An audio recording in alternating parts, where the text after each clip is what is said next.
निवडणुकांची रणधुमाळी आता इथं संपलेली आहे. जवळपास आता सटाणा शहरामध्ये आपण आलो आहोत. जवळपास सकाळपासून मतदानाची आता इथं रीग लागलेली आहे. सटाणा शहरामध्ये 22 जागांसाठी जवळपास 74 उमेदवार या ठिकाणी उभे राहिले आहेत आणि त्रिशंकू परिस्थिती या सटाणा शहरामध्ये होती.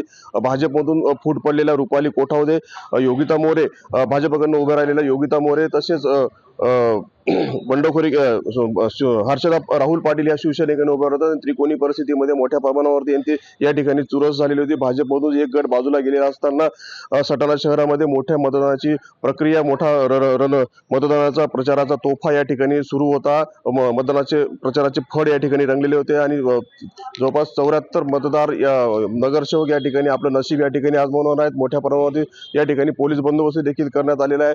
सकाळपासून सुरू झालेल्या मतदानाला आपण बघू शकतो उत्स्फूर्त असा नागरिकांचा प्रतिसाद देखील आहे. मतदार यंत्रणांकडनं मतदान उमेदवारांकडनं देखील या ठिकाणी मतदान केंद्राची पाहणी या ठिकाणी सुरू झालेली आहे आणि जवळपास सकाळपासून सुरू झालेल्या मतदानाला लोकांकडून देखील मोठा प्रतिसाद या ठिकाणी भेटतो आहे. पहिल्याच मतदानाला सुरुवात झाली असताना देखील सटाणा शहरातील मतदारांनी देखील आज या ठिकाणी आपला कल मतदानाकडे कोणता देता हे पाहणं महत्त्वाचं ठरणार आहे. जवळपास अनेक दिवसापासून सुरू असलेल्या फळांमध्ये सटाणा शहरामधली असलेल्या त्रिशंकू परिस्थितीमध्ये नेमकं मतदार कोणाच्या पारड्यात आपलं मत टाकतं हे पाहणं महत्त्वाचं ठरणार आहे. मनोज शेवाळे, TNN मराठी, सटाणा.